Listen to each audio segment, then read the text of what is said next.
rya gavumenti no mu izina ry'abataka babuhara maziba na canamera natwara umugisha wo kutandika umukoro wo kombeka amizi agaraze kujanjara umubyaro igana 17. Honorable Wilfred Nwagaba yagambe ibi obyabariyo mjenyi mukuru omukutongozaho omurimo gwo gukora amizi agarukwisha kwera abantu ku rugombyaro igana 17 okurugoma magombo Rashatom district ya Kabale. Ogu yashaba abaturage obutashaba esente ezo kubakitangu hakuba government itezine pipes kwenda kuraba kandi mutashabaki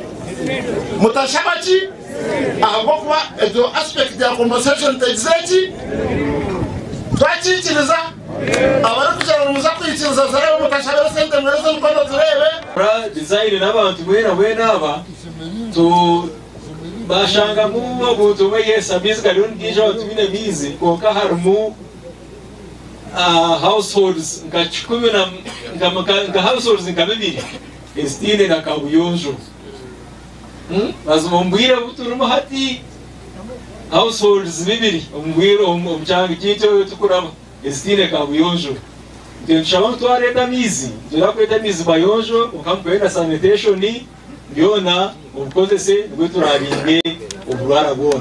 RDC wa Kabale district yashaba abaturage okureba ngo bayokoramu omurimo kandi ebirabe nibikozesebwa omurimo gwo kubasyaho amezi okurebeka ngo tebabiba za contractor tubazi abo kuba kandi harimo abashuma nabo tumukushimanya aba bose babateganisa abari kwijana bibesente zani za PDM tumukushimanya ngo bariyo ati nubija kuba bareba za pipe bona bababone sente za bwangu mwene murebe ngumwataho ubwekumi kureba ngo security kureba ngo pipes za contractor tubakora bata tibazi. Dr. Robert Kachiza oyibembere kitongole kya Vadesi Engineering Services ekyahebwe empataneji yaraganisa kuba rwija kora omurimo murungi kandi bakagukorera omubwire obwabahebwa obw'emyaka 2 yonka. We want to thank government of Uganda for giving us this project of this time, and to thank the government for giving the people of Kabale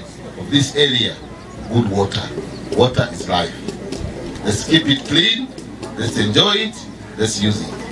We thank the ministry for giving us the contract. We shall do our best to ensure that we do the best project. Abatura basima government yokubahereza amezi estwire kiriye kyetengo kyabo nk'abaturage. Banda urira shemerirwa munonga abwo kureba murogo muruka rwa Bugarama baza kutunga amezi kandi kanyefire cyanje nashundo tubera ndatoba na mezi munonga ukanda amezi kakoshaka muko atumbeka shemerirwa munonga kura mukenda kubona amezi kandi amezi n'amagana. Omurimo gwo kujanjaza amezi marungi nugwija kumara emyaka 2 kandi nugwija kumaraho obuhumbi bw'esente 47 district 2 Kabale hamwe na Rubanda. Gasha kwa Kosbat Amanya habwata Yarwes.